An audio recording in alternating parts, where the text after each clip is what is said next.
नमस्कार, आप देख रहे हैं न्यूज़ोपीडिया।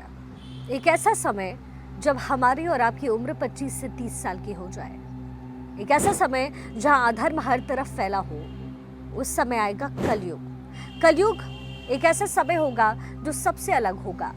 ये सिर्फ कहीं सुनी बातें नहीं है, बल्कि इसके बारे में भविष्य पुराण में भी पढ़ने को मिला है। और अगर इसकी मांगे तो अंतिम दिनों में कलयुग के प्रलय आएगा। दूर दूर तक चिड़िया नजर नहीं आएगी और कदम कदम पर सिर्फ अधर्म का बोलबाला होगा। ये वही समय होगा जब इंसानों की उम्र धीरे धीरे कम होती चली जाएगी और आखिर में जाकर वो सिर्फ 20 साल की रह जाएगी। यानी आज के हिसाब से जिन 20 साल के बच्चों को हम न्यू जनरेशन कहते हैं, जेन जी कहते हैं, वो इस युग के आखिरी में आते आते बुजुर्गों की श्रेणी में आ जाएंगे। यानी उस समय के 20 साल के लोग अपने मौत के बेहद करीब होंगे। सिर्फ यही नहीं, इंसानों के बाल तक 2 से 3 साल में ही सफ़ेद हो जाएंगे। आजकल के दौर को देखकर आप सोचते होंगे कि पाप बहुत ज़्यादा बढ़ गया। भाई भाई का दुश्मन है, पति पत्नियों को के बीच में अनबन रहती है और डिवोर्सेस होते हैं। लेकिन आप ये जानकर हैरान होंगे कि ये तो घोर कलयुग का 1% भी नहीं है। जब घोर कलयुग आएगा तो पापियों की गिनती आप करते थक जाएंगे। सिर्फ अधर्म का राज होगा और अधर्म भूख की राक्षस की तरह अपने जो कदम है बढ़ाता जाएगा, जिससे उस समय का एक आदमी नहीं बचेगा।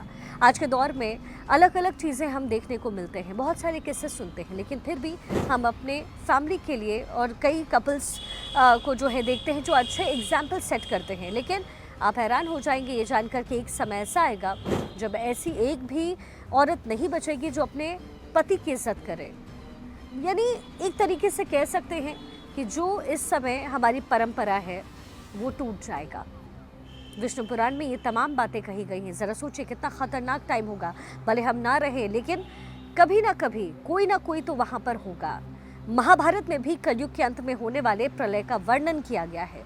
महाभारत की अगर माने तो जैसे जैसे घोर कलयुग आता जाएगा, वैसे वैसे धर्म, सत्य, पवित्रता, क्षमा, दया, आयु, बल और याद रखने की शक्ति भी क्षीण हो जाएगी।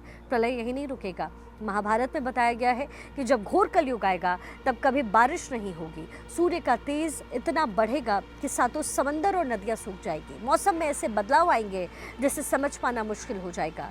कभी कड़ाके की सर्दी पड़ेगी तो कभी पाला पड़ेगा, कभी आंधी चलेगी तो कभी गर्मी हो जाएगी, तो कभी बाढ़ जैसा माहौल होगा। गर्मी इतनी ज़्यादा होगी कि पाताल लोक तक सब भस्म हो जाएगा। वही लोग दूर के तालाब को तीर्थ कहने लगेंगे और गंगा माता को तीर्थ की श्रेणी में नहीं रखा जाएगा।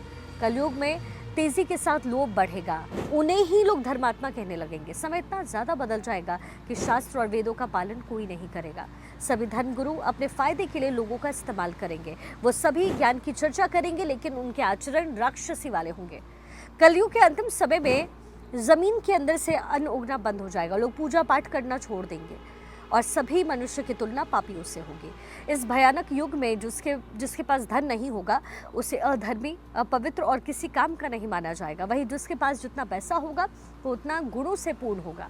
उसके अच्छे कुल की पहचान सिर्फ उसके धन के आधार पर की जाएगी। वही धन के लिए ऐसे व्यक्ति अपने रिश्तेदारों और दोस्तों का खून बहाने में भी हिचक महसूस नहीं करेगा। देखा जाए तो ये आजकल ये सब सच हो रहा है। लोग धन के लिए अपने रिश्तेदार और परिवार वालों का खून बहा रहे हैं। इस घोर कलयुग में ही कलयुग के राक्षस कली पुरुष का जन्म होगा। अच्छा, ये आप सबने सुना होगा कि जब जब धरती पर पाप बढ़ता है तब तक भगवान अवतार लेते हैं और धर्म की स्थापना करते हैं। कुछ ऐसा ही कलयुग में होगा। ये तब होगा जब सनातन धर्म पर संकट आएगा। तब इंसान की सोच गिर जाएगी और संसार हर तरफ से सनातन को खत्म करने में लगा होगा। ये वो वक्त होगा जब कलयुग खत्म होने के कगार पर होगा। तब भगवान कल्कि का अवतार होगा। भगवान कल्कि कोई और नहीं, भगवान विष्णु के अवतार होंगे। वहीं दूसरी तरफ राक्षस कली को ही सभी लोग अपना भगवान मानने लग जाएंगे। वो जैसा कहेगा वही कलयुग के लोग किया करेंगे। कल के अवतार के जन्म लेने से पहले ही कली पुरुष संपूर्ण मानव जाति पर हावी हो चुका होगा, जिसके बाद भगवान को पहचान पाना उन लोगों के लिए बड़ा मुश्किल हो जाएगा। हर एक इंसान कली पुरुष की मायावी शक्ति के कैद में आ जाएगा, जिससे जो चाहेगा वो वैसा करवाएगा। यही नहीं, सिर्फ कली पुरुष इंसानों के अंदर घुस करके बुरी तरीके से या बुरी जगह पे धकेलने की कोशिश करेगा। उसकी जो शक्ति है वो अधर्म रहेगी और कहते हैं बढ़ती शक्तियों के साथ उसके सेना में इंसान होंगे और कली पुरुष इंसान को भी वो शक्तियाँ देगा जिनकी उन्हें ज़रूरत होगी। इंसानों की बढ़ती शक्तियों से कली पुरुष भी और ताकतवर हो जाएगा। धीरे धीरे इंसान की शक्ति देवताओं से भी ज़्यादा हो जाएगी। और ये जो युद्ध है वो बहुत खतरनाक होगा।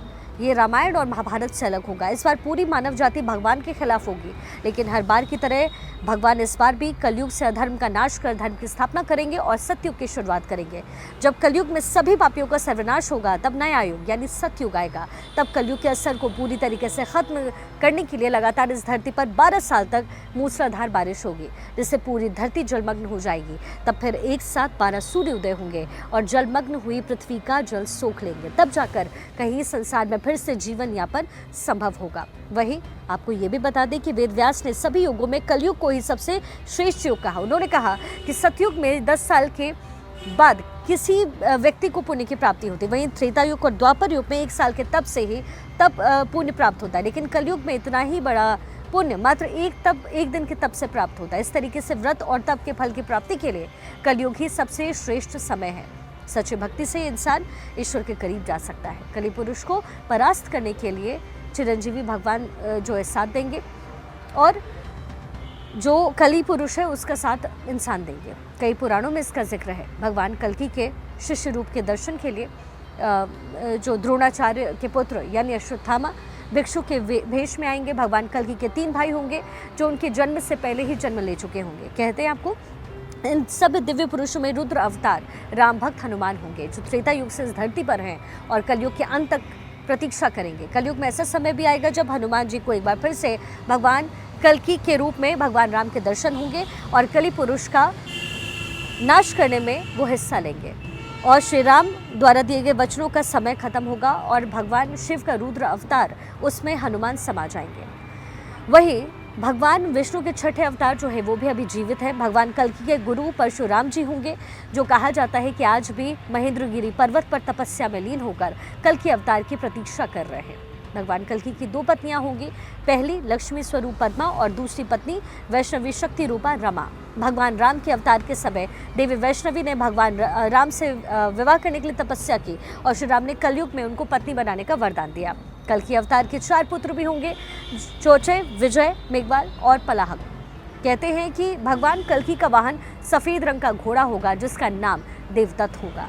वह घोड़े पर सवार होकर पापियों का अंत करेंगे, धर्म की फिर से स्थापना करेंगे। भगवान कल्कि भक्तों को सही राह पर चलने का ज्ञान देंगे और धर्म के नाम पर हर जगह फैले पाखंड को खत्म करेंगे। पुराणों में कहा गया है कि कलयुग के अंत में भगवान के अवतार धारण करके अधर्मियों का अंत करके धर्म का राज स्थापित करेंगे।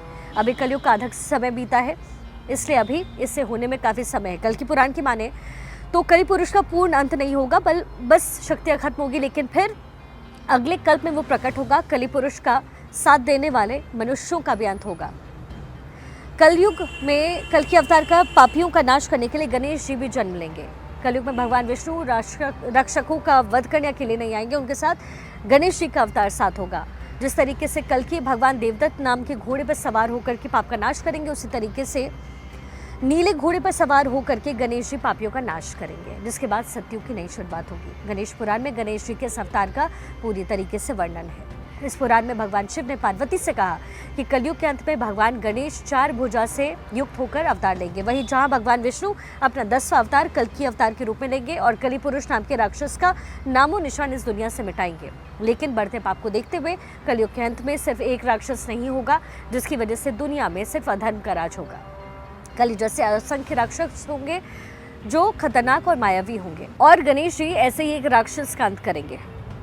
गणपति की आंखों में क्रोध भरा रहेगा। पापियों को नष्ट करने के लिए शूर्पकर्ण जो उनका नाम होगा वो अग्नि की बारिश करेंगे और जब गणेश जी का क्रोध शांत होगा तब अधर्मियों के डर से पर्वत में छुपे हुए संत जनों को भगवान गणेश आशीर्वाद देंगे और उनके हाथों में धर्म की एक बार फिर से स्थापना का काम सौंपेंगे। इस तरीके से फिर से सतयुग का आरंभ गणेश जी के हाथों होगा।